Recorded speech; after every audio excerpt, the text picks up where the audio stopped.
welcome back to my room. Dan hari ini aku bakal melanjutkan reaction ke videonya Topi Sihir Animation.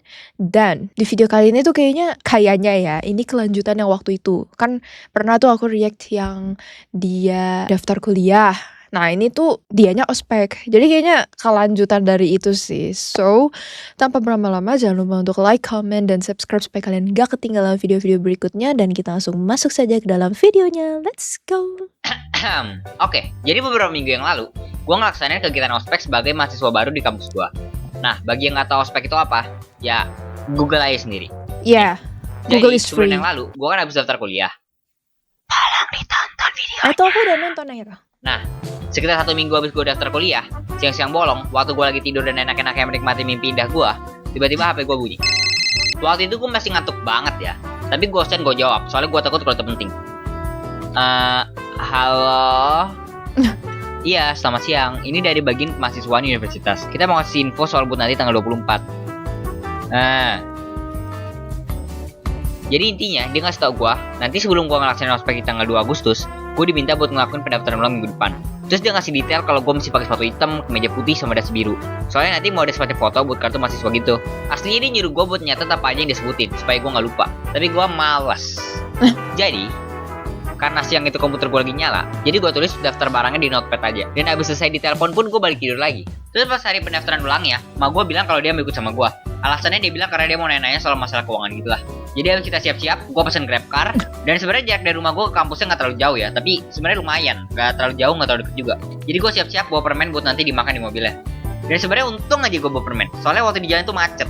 Dan waktu itu meskipun lagi pagi, tapi di dalam mobil kerasnya panas banget. Padahal waktu itu masih jam 9, udah gitu AC di dalam mobilnya dinyalain. Jadi gue nggak tahu nih, panasnya gara-gara dosa gue atau emang gara-gara cuacanya lagi panas. Tapi gara-gara panas sama macet ini, perjalanan jadi lama banget. Jadi habis perjalanan yang panjang dan panas ini, akhirnya gue sampai juga di kampus. Tapi sampai di dalam bangunan, waktu kita pengen naik eskalator ya, ada salah satu panitia acara yang nyuruh kita berhenti. Dia datang ke kita terus bilang, ini buat pendaftaran ulang bukan? Terus gue bilang, iya. Yang kasih informasi ke kamu siapa? Nggak tahu. Dia bilang nggak kalau harus pakai kemeja putih sama dasi? Iya. Jangan bilang dia harus balik lagi. Pulang, ganti baju sama dasinya, terus balik lagi. What? Dan bahkan, emak gue cuma pengen nanyain soal kertas pembayaran administrasi aja nggak boleh ke atas. Gue sampai ngabisin sekitar 10 menit sama panitianya buat nego-nego supaya gue dibolehin ikut dan gak usah pulang dulu. Tapi tetap aja nggak dibolehin. Dia bilang, soalnya nanti mau ada foto buat kartu mahasiswa, jadi bajunya harus bener. Kalau nggak mau pulang dulu hari ini, nanti bisa datang lagi kok tanggal 27. Dan awalnya gue mau tanya sama gue dulu, mau pulang dulu atau datang lagi nanti tanggal 27. Soalnya gue tahu sebenarnya dia lagi sibuk banget hari ini. Tapi pas gue balikin kepala gue, terus ngeliat muka emak gue, rasanya gue udah tahu jawabannya. Jadi gue bilang ke panitianya kalau nanti kita bakal datang lagi tanggal 27. Dan abis itu gue keluar dari bangunannya terus mesen Grab car lagi. Dan pas di mobilnya juga, emak gue dari mukanya sih udah kelihatan banget kalau dia kesel sama gue. Dan gue juga sebenarnya sedikit kesel sih, soalnya kan udah capek-capek datang ke sana, terus siap-siap, malah disuruh pulang lagi. Dan jarak dari rumah gue ke sana kan gak deket gitu, meskipun gak terlalu jauh juga, tapi tetep aja biaya transportasinya bolak-balik lumayan. Tapi gue sadar sih kalau itu sebenarnya salah gue juga, soalnya gue gak merhatiin pas dikasih informasi. Jadi sesampainya di rumah, emak gue langsung ngomel-ngomel, terus ngasih tau bapak gue lagi. Jadi akhirnya bapak gue ikut ngomel-ngomel juga. Dan emak gue nyuruh nanti tanggal 27 buat gue datang sendiri ke sana buat nanyain soal kertas pembayarannya. Dan ya, gue juga gak terlalu masalah sih. Dan karena abis pulang itu gue udah capek, jadi gue ngelanjutin hobi dan passion gue lagi. Gue tidur lagi. Dan di tanggal 27-nya, gue datang lagi ke kampus. Panitianya yang jaga juga masih sama. Dan gue kaget dia masih ingat sama gue. Soalnya pas ketemu, dia bilang, nah gitu dong. Jadi abis itu gue disuruh ke lantai 3, terus ngantri buat ngambil semacam daftar dokumen gitu. Dan waktu itu kan hari terakhir ya buat pendaftaran ulangnya. Dan katanya hari ini juga seharusnya cuma buat mahasiswa baru dari luar kota yang gak bisa datang di hari pertama. Jadi gue kira harusnya kan sepi ya. Tapi ternyata enggak. Antriannya panjang banget. Sampai-sampai harus muter ngantrinya. Gue gak kebayang dah waktu hari pertama kayak gimana. Jadi abis gue ngantri, gue ngambil daftarnya. Terus gue ngantri lagi, ngumpulin dokumennya, foto. Terus gue dipaksa beli baju 80.000 buat ospeknya. Dan akhirnya gue di-invite sama Kak Mentor buat jurusan gue di grup WA. BTW gue masuk jurusan bisnis digital. Ini emang jurusan baru. Dan angkatan gue itu angkatan pertama yang masuk di jurusan ini. Kenapa gue masuk jurusan baru yang belum terbukti kredibilitasnya? Lu tanya, apakah karena gue mau ngambil resiko? Apakah gue mau jadi entrepreneur? Salah, tapi karena gue terhasut sama tim marketing kampusnya. Oke lanjut. Jadi besoknya mentor kita ngasih kayak daftar barang-barang gitu yang mesti dibawa pas ospek nanti. Ya lu tau lah kalau ospek atau mos pasti disuruh bawa barang-barang gak jelas gitu. Kayak kentang berkacamata, monyet-monyet gila, Real. batu bata Itali. Ya, pokoknya barang-barang kayak gitulah. Abis itu buat jurusan kita juga disuruh buat bikin buku saku pakai kertas buffalo gitu. Dan di setiap halaman itu kita kasih kayak data-data perusahaan startup dalam negeri gitu. Terus karena ini ospek, jelas gak bakal lengkap kalau lu gak disuruh bikin name tag kertas karton pakai tali rafia. Jadi di hari pertama kita cuma disuruh bawa name tag, barang-barang sumbangan, ya barang-barang gak jelas yang tadi itu. Tapi di hari kedua, ini dimana gue udah gak ngerti lagi apa mau panitianya. Kita disuruh bawa buku saku yang tadi, baju 80.000 yang tadi dibeli pas pendaftaran ulang, barang-barang gak jelas lagi, tapi yang ini beda daftarnya. Topi dari kardus, dan awalnya mereka minta baju biru sariwangi, tapi dibatalin. Dan di hari pertamanya, kita disuruh datang pagi-pagi jam 6 ke kampusnya, terus cari tempat barisan di lapangannya. Pas awal-awalnya gue bingung aja nyari kelompok jurusan gue di mana. Soalnya kan gue gak kenal siapa-siapa. Jadi gue nyoba tanya panitianya. Dan pas gue datang ke panitianya terus nanya, gue malah dimarahin. Kamu itu merhatiin gak sih apa yang dikasih tahu mentor kamu? Kan harusnya udah dikasih tahu di grup WA. Gue aslinya gak inget kalau mentornya pernah ngomong apa-apa soal tempat baris di grup WA. Tapi kalau nanya lagi gue takut dimarahin. Jadi gue bilang, oke, maaf kak. Jadi gue pergi ke belakang barisannya. Kenapa sih terus gue namanya nanya butot? beberapa orang soal barisannya ada di mana aja. Dan untung aja gue cepet nemu barisan gue. Dan abis kita baris, kita dikasih tahu kalau ternyata mentor kita tuh telat. Damn. Disiplin ya. Dia bilang alasannya gara-gara ada urusan dulu di RS. Dan dia baru ngasih tahu kalau kita masih baris di barisan yang paling kiri beberapa menit yang lalu di WA. Wow. Jadi abis kita baris, beberapa menit kemudian mentor kita datang. Terus dia nyuruh kita buat tinggalin barang yang buat sumbangannya di tengah-tengah lapangan. Abis itu kita disuruh naik ke lantai 7 kampusnya, terus masuk ke auditoriumnya. Dan pas masuk gue ngeliat auditorium itu gede banget. Dan gue langsung ada inisiatif buat duduk di paling belakang. Tapi nggak lama kemudian, mentor kita masuk terus bilang, oh iya anak bisnis digital duduknya paling depan ya. Males banget. Dan sebelum acara dimulai, gue gak tahu kenapa, tapi panitianya muterin iklan biskuit sama air putih di proyektornya. Awalnya sih gue bodo amat ya, tapi tiba-tiba iklan biskuitnya ada adegan di mana aktornya main tebak-tebakan kata, terus tiba-tiba yang cowoknya nyiumin ceweknya. Yap, kelihatan kayak pelecehan seksual bagi gue. Beberapa iklan biskuit dan air putih kemudian, akhirnya dua orang MC naik ke panggung. Gue sebenarnya udah agak lupa apa yang mereka omongin. Tapi salah satu yang gue inget, mereka itu ngomong kalau kampus yang ini tuh nggak kayak kampus lainnya. Gue nggak tahu itu bener atau enggak ya. Tapi kalau di kuliah gue itu, untuk skripsi dia pakai sistem poin gitu. Jadi kalau lo mau ikut skripsi, lo butuh 12 poin. Dan cara lo dapetin poinnya bisa dari kegiatan ekskul atau ikut seminar-seminar gitu. Dan orang yang duduk di samping gue tuh antusias banget. Dia bilang ke gue, nah kalau sistem kayak gini enak banget. Jadi semangat kalau ikut ekskul atau kegiatan-kegiatan. Gue sih senyum abis itu ngangguk aja. Tapi jujur aja deh, sebenarnya gue nggak suka sistem kayak gini. Karena jujur aja gue kuliah cuma ngincer gelar doang. Gue nggak mau ikut kegiatan-kegiatannya gitu. Dan sistem poin kayak gini benar-benar cuma ngerepotin gue doang. Betul. Nah, abis 2 MC yang selesai ngomong, kita dikasih seminar tentang bahaya narkoba gitu. Terus di sesi pertanyaannya gue nanya, kalau nggak salah waktu itu soal legalisir ganja di negara Amerika Serikat. Tapi gue udah lupa yang bawa seminar jawab apa. Terus kita istirahat, gue makan bentar, abis itu istirahatnya selesai, kita masuk ke auditorium lagi, terus ada seminar lagi. Dan seminar yang ini ngebosenin banget. Soalnya suara MC-nya monoton banget. Saking ngebosenin ya, gue sampai lupa seminarnya tentang apa. Waktu seminarnya gue berusaha sekuat tenaga supaya nggak tidur. Gue takut dimarahin panitia lagi soalnya. Dan abis itu acara di hari pertamanya pun selesai. Dan abis penutup acaranya gue langsung ngebut ke lantai 1 terus pulang. Terus sampai di rumah langsung tidur. Dan besok di tanggal 2-nya gue bangun pagi lagi, berangkat jam 6 lagi, terus baris di lapangan lagi. Tapi kali ini parahnya, kita kali ini naik ke lantai 17, terus lesehan. Mungkin lu mikirnya, ya elah, apa sih masalahnya duduk di lantai? Shhh, pantat gue sakit.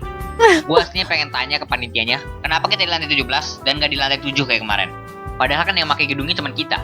Tapi gue takut dimarahin panitianya lagi, jadi gue diem aja. Terus dua pembicara yang kemarin datang lagi, terus kayak, halo guys, kangen kita gak? Gimana kemarin? Abis itu mereka ngejelasin kalau nanti hari ini kita bakal ada 2 seminar lagi. Abis itu ada perkenalan dosen-dosen, terus diakhirin sama flash mob di lapangan. Waktu itu seminar yang pertama pembicara yang gak monoton kayak kemarin sih suaranya. Jadi seenggaknya gue bisa merhatiin terus inget apa yang dia omongin. Dia ngomongin soal gimana cara kita harus tampil profesional.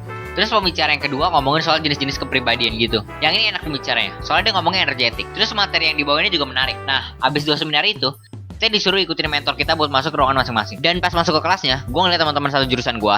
Dan kalau dinilai dari penampilannya sih, kayaknya gue mencium bau-bau bawang.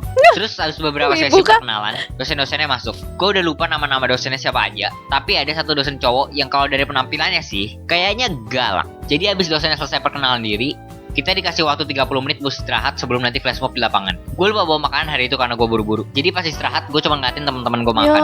Tapi ada orang yang baik di depan gue. Dia ngeliat gue nggak makan, terus dia ngasih gue 1 permen. Dan untuk flash mobnya, gue sengaja gak ngapalin. Soalnya nanti gue bakal pakai kartu kesempatan. Maksud gue surat dokter. Soalnya kan gue baru dari operasi tulang belakang ya, jadi masih nggak bisa banyak-banyak gerak. Jadi abis istirahat selesai, gue langsung kasih surat dokter gue ke panitianya.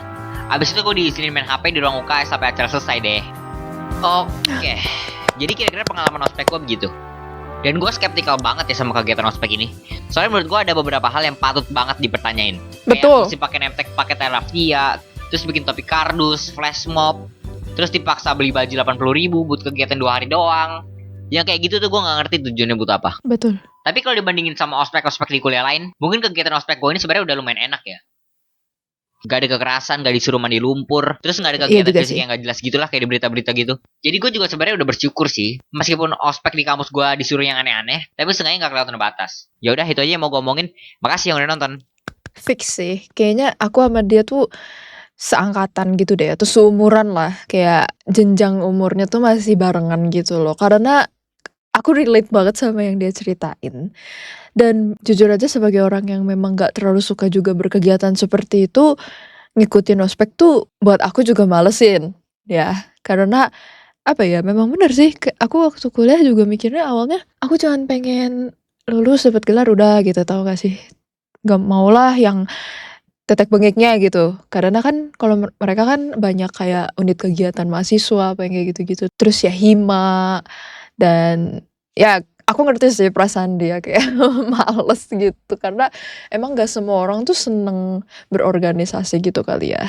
Tapi untuk ospek memang bener sih. Di satu sisi tempat kuliah aku tuh termasuk yang masih normal lah gitu sistem dan kegiatan ospeknya. Cuman memang kadang-kadang bingung aja fungsi dari hal-hal yang mereka suruh, karena ada beberapa tugas yang menurut aku pribadi sih nggak masuk akal gitu ya, kayak buat apa gitu. Cuman ya balik lagi mungkin itu mereka mau mengasah kedisiplinan kah atau komunikasi. Karena waktu itu ada salah satu tugas yang bener-bener aku males banget ngerjainnya, yaitu aku harus nyari kayak kontak atau kayak social media 100 orang maba gitu loh. Jadi yang sesama maba, kita harus tukeran kontak gitu sampai berapa gitu. Kayak jujur nih ya, kayak kesannya apa ya, kita dipaksa untuk berinteraksi dengan fakultas lain juga gitu loh. Untuk aku yang introvert, benci banget gue disuruh kayak gitu sumpah. Kayak mungkin kalau misalkan sesama jurusan atau sesama fakultas masih oke lah ya. Ini tuh sampai lintas fakultas gitu loh, sampai ke ekonomi, psikologi, terus kayak aduh, jiwa-jiwa introvertnya sudah meronta-ronta gitu. Jadi aku bener-bener paham sih waktu dia bilang kayak ngapain gitu. Terus tapi kalau soal seminar sih mohon maaf, gue bener-bener nggak ngedengerin. Gue kalau udah ikutan seminar kayak gitu udah masuk telinga kanan keluar telinga kiri, ya mohon maaf ya ini dosen-dosen yang sudah melakukan seminar waktu itu. Tapi emang aku tuh tipe orang yang akan dengerin kalau aku tertarik sama topiknya gitu loh. Kalau misalkan enggak ya bener-bener nggak akan diingat. Cuman emang aku yang satu yang aku kesel banget tuh ya, zaman dulu nih, aku nggak tahu sih sampai sekarang masih gini atau enggak. Cuman zaman dulu kan sosial media nggak terlalu besar ya, jadi orang tuh nggak bisa cerita nih waktu ospek kita gimana. Pokoknya tidak sebesar itulah attention-nya gitu kan. Aku memang sering sih ngeliat kayak panitia-panitia ospeknya tuh kurang ajar gitu loh. Mereka yang nggak tahu diri, mereka yang nggak disiplin, mereka yang nggak tepat waktu, merekanya terus marah-marah terus, dan marah-marahnya tuh nggak ada alasan gitu loh. Maksudnya cuman nanya doang kayak tadi gitu kan, dia cuman nanya terus dimarahin. Buat apa? Kayak lu berasa keren kayak gitu. Ya entahlah, aku waktu itu mikirnya kayak gitu ya, kayak aku pernah dimarahin karena rambut aku kan rada coklat. Jadi kan dulu aku waktu ospek tuh kita ngumpulnya sama di lapangan terbuka gitu kan. Terus kena sinar tuh coklatnya kelihatan banget dan rada muda gitu. Nah, si panitia ini ngiranya rambut aku dicat. Karena kan kita habis libur SMA kan, panjang gitu sampai akhirnya kuliah. Padahal enggak, aku tuh nggak pernah cat. Tapi karena warnanya coklat jadi dipanggil terus dimarah-marahin gitu di pinggir. Kayak, "Ini kenapa rambutnya warna coklat?" Katanya, "Itemin," katanya. Terus kan gua nggak mau lah, ini kan rambut asli gua gitu. Tapi mereka nggak percaya, kurang ajar.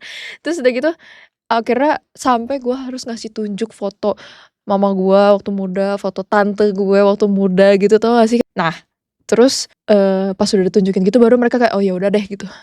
Tapi aku beneran belum pernah nge-chat kecuali pas udah kuliah gitu, udah berjalan kuliah dan udah diizinkan untuk, "Oh boleh cat rambut," gitu. Makanya gue kayak kesel, kayak mereka sebenarnya bisa gitu ngomong baik-baik, gak perlulah kayak marah-marah. Aku nggak tahu ya, kalau aku semakin digituin, aku semakin gak respect gitu kan sama orangnya. Jadi kayak begitu mereka marah-marah, aku bukan jadi, "Ah, aku takut sama Kakak itu." Aku bakal bener-bener kayak setelah ospek mungkin gak akan gue lirik gitu loh, Bang. Aku paling benci orang yang asserting dominance by violence gitu loh. Bukan violence lah ya, tapi mungkin dengan emosi yang kayak gitu-gitu. Gue ngerasa sih nggak bikin orang jadi respect gitu loh. Yang ada malah ilfeel kalau gue. Terus kan banyak banget yang kayak yang disiksa ya. Aku sering lihat sih itu di social media. Kalau ospeknya tuh kelewatan bahkan sampai ada anak yang meninggal gitu. Aku ngerasa itu mereka psikopat aja gitu, cuman berbalut panitia ospek gitu. Nah itu makanya aku ngerasa kayak, apaan sih, ngapain sih harus sok-sokan jadi kayak cutting yang jahat. Entahlah mungkin mereka merasa diri mereka keren gitu, tapi kalau di mata gue waktu dulu gue jadi maba, gue ngeliat kayak gitu malah kayak, gitu, cringe banget, aku malah kayak gitu. Entahlah kalian mungkin ada nggak nih yang udah kerja nih, inget pengalaman dulu pas ospek, atau mungkin yang masih kuliah inget gak gitu pengalaman kalian waktu ospek, boleh banget cerita di kolom komentar, aku akan baca. Karena ya siapa tahu udah beda gitu kan yang dulu sama sekarang. Ya aku berharapnya sih sekarang lebih masuk akal ya ospeknya ya, ketimbang yang penyiksaan-penyiksaan yang dialami kita waktu dulu. Semoga yang sekarang lebih bermanfaat gitu ospeknya. So mungkin segitu saja video kali ini, aku akan mengecek video yang lainnya, jadi jangan lupa untuk like, comment, dan subscribe supaya kalian gak ketinggalan video-video berikutnya. Thank you so much for watching this video and I'm gonna see you on the next one. Bye!